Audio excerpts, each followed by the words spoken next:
next question is why you actually took the lives of your victims. Yeah, I'd like to know the reason for that too. I don't know. On le surnomme le cannibale du Milwaukee, ce qui est justifié. Jeffrey Dahmer prenait un plaisir sadique à torturer, puis à manger ses victimes. I injected him with another syringe full of that dilute hydrochloric acid, and that's what killed him. I wasn't trying to kill him, but that's what happened. Enfant dans les années 60, Dahmer se réfugie dans son monde. Son jeu préféré est de tuer de petits animaux, de leur retirer la peau et de nettoyer les os à l'acide. That's the sort of thing that should raise a flag of concern when we have that sort of behavior, or prolonged torturing of any animal, enjoying that. That's the sadistic element that is of concern, because you're only a step away. Animals can show fear, they can cry, they can scream. Adolescent, Dahmer se met à boire. Il devient lunatique, introverti, asocial. Peu après la séparation de ses parents en 1978, il frappe pour la première fois. Il prend un adolescent de 19 ans en autostop et a des rapports avec lui. Puis, il lui fracasse le crâne avec un pied de biche. Dahmer traîne ensuite le corps dans un vide sanitaire, le démembre et stocke les morceaux dans des sacs en plastique. Some of it had to do with loneliness. He didn't want these people to leave, so he killed them to keep them around. I think that was sort of unique, perhaps, to Dahmer. Dahmer commence alors à hanter les bars gays de Milwaukee et de Chicago à la recherche de victimes. Ce sont toujours des hommes jeunes, noirs pour la plupart. Somehow the violence and sexuality got paired. Violence itself becomes eroticized, and that becomes the exciting part of it. Plus tard, Dahmer confiera naïvement ses méthodes dans une déposition à l'avocat Robert Slattery. C'est une vidéo inédite à la télévision. You would make offers to lure young men by offering them money. Sometimes, yes. And what you'd offer them money for is for the taking of pictures. Occasionally. You'd also offer them drinks. Mm-hmm. Your answer is yes? Right. And you didn't necessarily propose a sexual encounter, but you hoped that it would lead in that direction. Right. The other procedure that you utilized was to drill holes through the bone, through the skull of your victims? Yes. What did you inject into the hole? Sometimes hot water, sometimes a weak acid solution. What sort of acid? Hydrochloric. Now, what was the purpose of that drilling technique now? To put the person in a sort of zombie-like state. I didn't know exactly what it would do, but I was experimenting, if you will.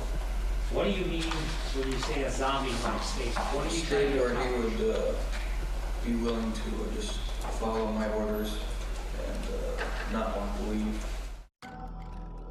La série de meurtres de Dahmer s'étale sur 13 ans.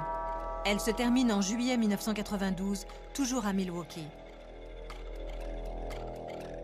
Dahmer menotte une nouvelle victime dans son appartement. Mais l'homme de 32 ans parvient à s'échapper. Il conduit la police chez Dahmer. Ils y trouvent les restes de 13 cadavres, dont des têtes humaines dans le réfrigérateur.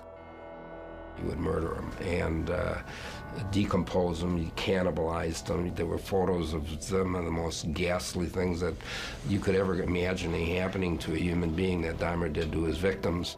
En février 1992, Jeffrey Dahmer, 31 ans, est reconnu coupable de 15 meurtres.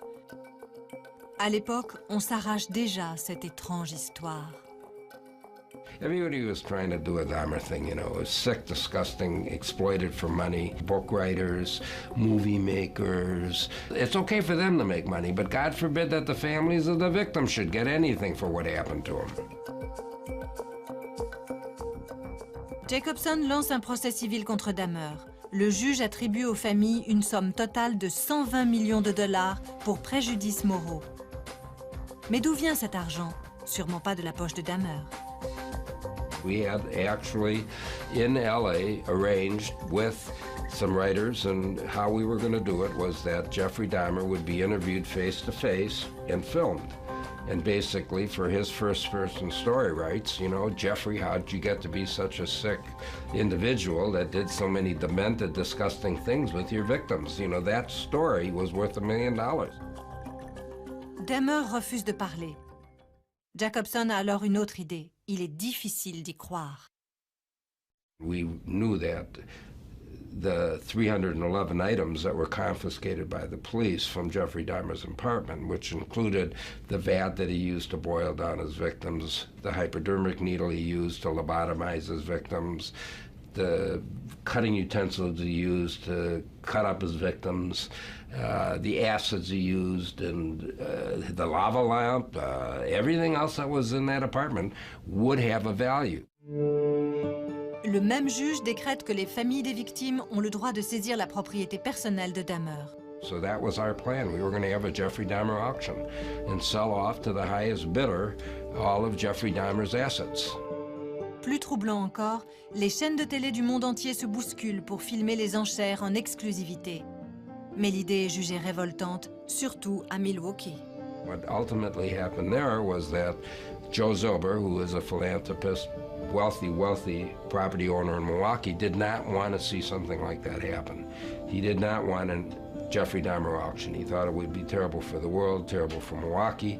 He stepped up and ended up, through negotiations, paid us $430,000, which then was divided up amongst all of the victim families. My fee, of course, I gave to charity, and that's how that ended. Oui, mais la collection morbide est toujours là. Joe Zober finira par faire détruire les biens de Dahmer. Jeffrey Dahmer mourra en prison, battu à mort par l'un de ses codétenus. Les criminologues s'accordent sur le fait que Dahmer a le profil de la plupart des tueurs en série, un homme blanc de moins de 35 ans.